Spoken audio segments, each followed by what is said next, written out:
Antibiotics అనేవి పేషెంట్స్కి అసలు ఎందుకు ఇస్తారు, ఎన్ని రోజులు ఇస్తారు అనేది క్వశ్చన్ అనమాట. సో యాంటీబయాటిక్స్ మనకి పేరులోనే ఉంది, బ్యాక్టీరియాకి అగెనెస్ట్గా ఫైట్ చేసేటువంటి డ్రగ్స్, మెడిసిన్స్. సో పేషెంట్ ఇన్ఫెక్షన్తో బాధపడుతున్నప్పుడు మనం యాంటీబయాటిక్స్ అనేది ఇవ్వడం జరుగుతుంది. ఇది రెండు రకాలుగా ఉంటుంది.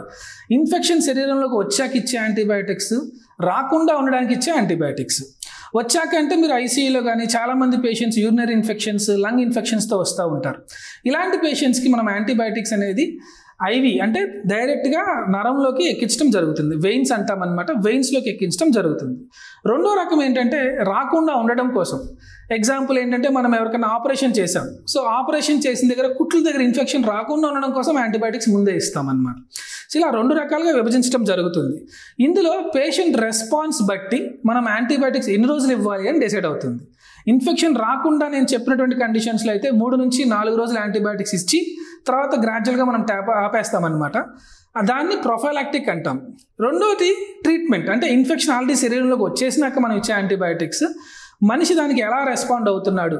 నా దగ్గరికి ఒక ఐసీయూలోకి ఒక పేషెంట్ సివియర్ ఇన్ఫెక్షన్స్తో వస్తే మనం ఏం చేస్తామంటే ముందు బ్రాడ్ కవరేజ్ అంటాం.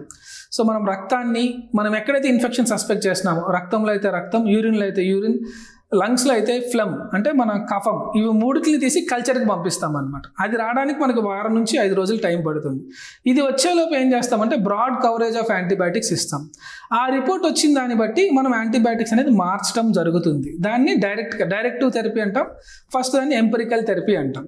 సో ఐసీయూలో ఉన్నంత వరకు పేషెంట్కి యాంటీబయాటిక్స్ అనేది కండిషన్ దృష్ట్యా, ఇంప్రూవ్మెంట్ దృష్ట్యా కొన్నిసార్లు 2 వారాలు ఇవ్వడం జరుగుతుంది, కొన్నిసార్లు 1 వారం రోజుల్లోనే మనం తగ్గించడం జరుగుతుంది. ఇది purely depending upon the patient condition.